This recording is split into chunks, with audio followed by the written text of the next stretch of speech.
मेरी माँ के साथ भी ऐसा ही हुआ था। मेरी माँ के साथ हमने 18 साल ये सब झेला। रिसेंटली उनकी डेथ हो गई थी, 1 ही साल हुआ है।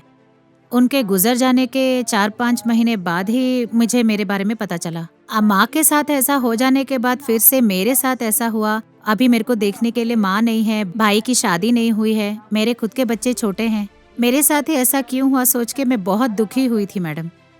ऐसी स्थिति में क्या करूं कुछ समझ में नहीं आया था।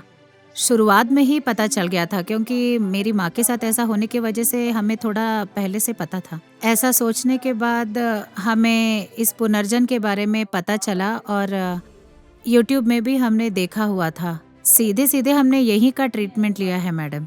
मेरी छोटे छोटे समस्याएं ठीक हो गई हैं। मुझे लग रहा है जैसे मैं हेल्दी हो गई हूँ। पहले मुझे ये दर्द और बॉडी पेन्स बहुत रहते थे, वो सब अभी बहुत कम हो गए हैं। मुझे लगा कि अगर ये बात हमें पहले पता होती तो हम ये दवा माँ के लिए भी इस्तेमाल करते थे। आज माँ हमारे सामने होती।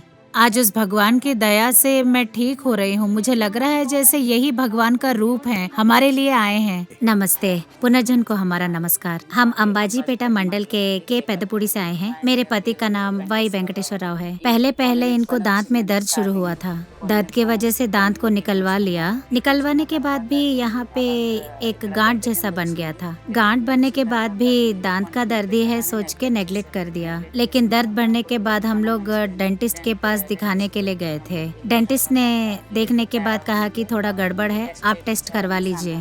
टेस्ट करवाने के लिए काकीनाडा गए तो देखकर बोले कैंसर है, तो आप जाकर टेस्ट करवा लीजिए, बेहतर रहेगा। टेस्ट करवाया तो जब रिपोर्ट्स आए तो उन्होंने देखकर बोला कि ये कैंसर ही है। लेकिन हमने ट्रीटमेंट स्टार्ट करवा दिया। तो हमने कीमोस दिलवा दिए, 6 कीमोस दिलवाए और रेडिएशन थेरेपी भी करवाया। मेरे छोटे छोटे बच्चे हैं, उनका क्या होगा ये सोचकर बहुत दुखी हुई। तब थोड़े दिनों बाद मुझे पुनर्जन के बारे में पता चला, फोन में देखा था। मेरे ननद की बात मानकर हम कीमो के साथ साथ भी इन्हें यहाँ लेकर आते थे। यहाँ आते आते हमें 3 महीने हो गए हैं। 3 महीने बाद उन्होंने फिर से MRI करने को बोला। जब MRI करवाया तो उसमें कुछ भी नहीं है करके रिजल्ट आया। पुनर्जन नहीं होता तो आज मेरा भाई जिंदा नहीं होता। पुनर्जन आने के बाद ही मेरे भाई की बीमारी दूर हुई। इसीलिए अगर कोई भी ऐसे बीमारी से दुखी है तो पुनर्जन जरूर आइए। यहाँ आएंगे तो आपको आपका नया जीवन यहाँ पुनर्जन में जरूर मिलेगा। मेरी बात मानिए, कोई भी नजरअंदाज मत कीजिए।